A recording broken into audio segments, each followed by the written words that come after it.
Tout pour investir, le match des traders. Et notre duo ce matin, c'est Mathieu Serron, trader pour compte propre, et Andrea Tueni, sales trader chez Saxo Bank. Bonjour à tous les deux, messieurs.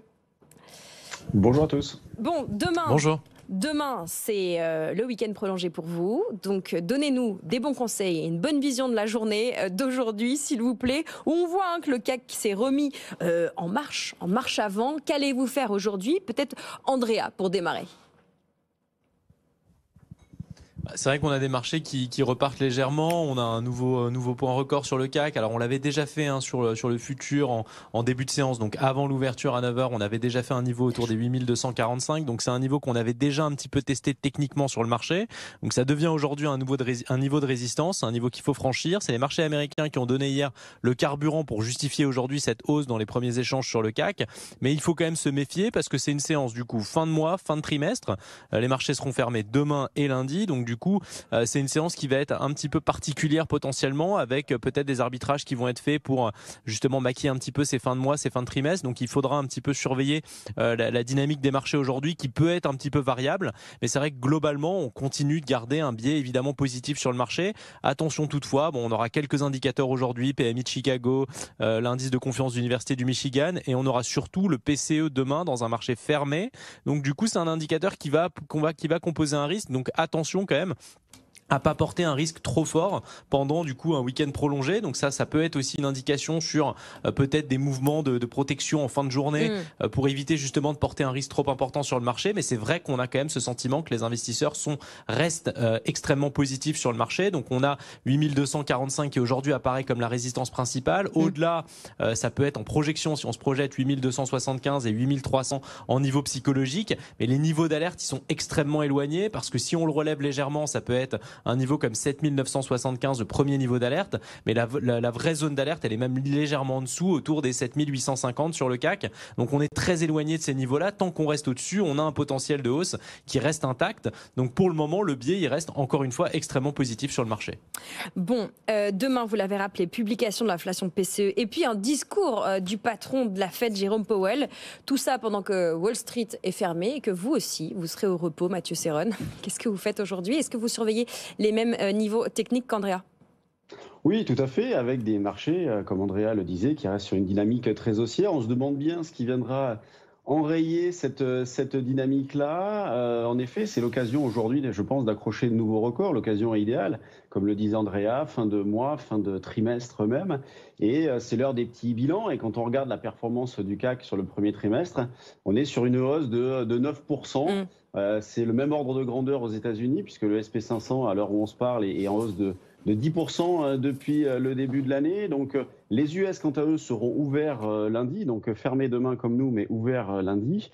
Donc comment aborder cette phase-là? Eh bien moi, je n'ai pas du tout changé de stratégie. Je cherche toujours à acheter sur des replis. Ce qui est frustrant dans cette phase-là, c'est que justement, des replis, eh bien, à court terme, il y en a peu. Des replis exploitables à court terme, il y en a peu. Et dans une optique moyen terme, il n'y en a pas du tout. Donc, pour aujourd'hui, les niveaux que je vais surveiller, c'est 8215 pour tenter un premier achat, on va dire, un petit peu agressif. En dessous, il y a un support à 8185,90. Vous voyez, c'est des niveaux quand même relativement proches. Mais en même temps, on a une volatilité intraday qui n'est pas très élevée depuis quelques temps. Et donc, si j'arrive à acheter sur ces niveaux-là, ça sera pour viser les niveaux de prix actuels autour des 8250. Et ce qu'il faut avoir en tête dans ce genre de situation-là, c'est toujours pareil. C'est moi, comme je vous dis depuis quelques temps, je ne me fixe pas d'objectif. En revanche, je remonte progressivement mes niveaux, on va dire, d'alerte. À très court terme, on pourrait éventuellement prendre le niveau des 8100 pour faire une articulation très rapide, mais en ayant conscience que c'est très agressif. Et dans une optique un petit peu plus longue, je rejoins parfaitement Andrea, la zone support qui va être intéressante se situe autour des 7850. 7850, 7900 points va constituer, je pense, un niveau d'entrée à moyen terme si jamais on a un retracement. Vous voyez, si on atteignait ce niveau-là, ça correspondrait à un repli d'environ 5%. Et moi, j'accorde une grande importance à des mouvements de cette amplitude-là, puisque jusqu'à 5%, la tendance de fond n'est généralement pas du tout remise en question, mais en dessous, eh bien, on commencerait peut-être à se fragiliser, on rentrerait dans une zone de neutralité. Vous voyez, je ne vais pas non plus parler de retournement de tendance, il ne faut pas exagérer après le mouvement de hausse que nous connaissons, mais sous 7800-850, nous rentrerions dans une zone de neutralisation. Et je terminerai mon commentaire par la volatilité implicite. On en parle régulièrement le jeudi à cette heure-ci. La volatilité implicite continue de baisser, donc avec la hausse, elle continue de baisser. Sur le CAC, à un mois, on est à environ 10 de volatilité, donc c'est vraiment très faible. On va arriver là aussi sur des records, mais des niveaux historiquement bas. Quant au VIX sur le SP500, la volatilité donc, se situe autour des 13. Donc toujours pareil, vous voyez, pour ceux qui en ressentent le besoin, il est possible de se couvrir pour pas très cher dans la phase actuelle. Bon, voilà, on pourrait parler de l'absence totale de volatilité et de l'utilité d'ailleurs de l'indicateur VIX, mais je voudrais vous poser une rapide question pour conclure, messieurs. On s'apprête à avoir un gros week-end de 4 jours avec les marchés fermés. Pour ceux et celles qui nous écoutent, qui ne sont pas des professionnels comme vous, est-ce que c'est le moment de boursicoter, Andrea ? C'est pas le moment où il risque d'y avoir le plus de mouvements, le plus de volatilité. C'est vrai qu'on devrait avoir une tendance globalement calme aujourd'hui. Il peut y avoir encore une fois un petit peu de volatilité sur ce que je disais tout à l'heure, des maquillages de fin de mois, de fin de trimestre. Il y a quelques indicateurs macroéconomiques cet après-midi. On peut avoir aussi quelques investisseurs qui prennent le choix de s'alléger justement avant un week-end, et des indicateurs qui vont être importants. Vous l'avez rappelé, l'inflation PCE et aussi le discours de Jérôme Powell. Donc c'est peut-être plus le moment de se protéger, voire d'alléger légèrement ses positions avant le week-end pour éviter de porter un risque trop important, sachant encore une fois que des indicateurs majeurs seront publiés demain. Mathieu, le mot de la fin ? Tout dépend dans quelle optique on se positionne. Alors c'est vrai que le fait que les marchés soient fermés 4 jours n'incite pas non plus à prendre des initiatives très fortes. Alors je vous parlais justement des options. Il faut savoir que les options se déprécient, c'est en nombre de jours calendaires, donc elles vont se déprécier. Si c'est pour du très court terme, il y a toujours des choses à faire, il y a toujours des opportunités. Alors dans la phase actuelle, comme je disais tout à l'heure, il n'y en a pas non plus énormément.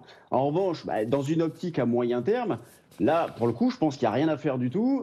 Pour ceux qui ne sont pas tellement en position, ne vont pas prendre de décision maintenant sur ces niveaux de prêt actuels. Éventuellement, là, je rejoindrai, on peut très bien alléger un petit peu. Mais moi, plutôt qu'alléger, parce qu'à force d'alléger, à un moment donné, on n'a plus rien du tout. Je préfère rester en position, me couvrir avec les options, laisser filer, et puis advienne que pourra.